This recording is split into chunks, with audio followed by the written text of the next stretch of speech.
Hey everybody, welcome to the channel. Now in this video, I will show you and tell you how to fix Facebook app crashing. What to do if you have it does not work, hangs. Please subscribe to the channel. Watch the video to the end.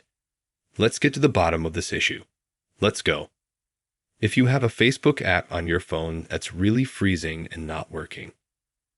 Let's say you go to it, and it just crashes or it quits after a while and so on. In order to fix this, you will need to go to the settings. Now you need to open apps. Then you need to open manage apps. And after that, in the search box, we need to find Facebook. Let's find it now. Now we're going to go in. We're going to open storage.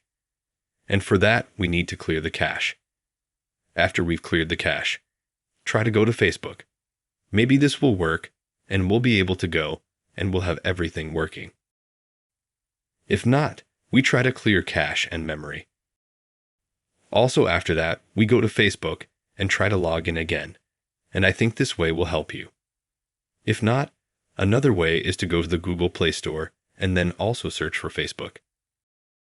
And try to update it if you don't have it updated to the latest version. If you have it updated, then you go out and try to delete the Facebook app from your phone. And then download it again. That's also the last method. This is to reboot your mobile device. To do this, press the disconnect button, press reboot, and then you will notice how your app will no longer freeze and so on. You will have everything working. If you helped them like this video, you can subscribe to the channel. Give it a like. Thank you very much to everyone who watched this video to the end. Goodbye.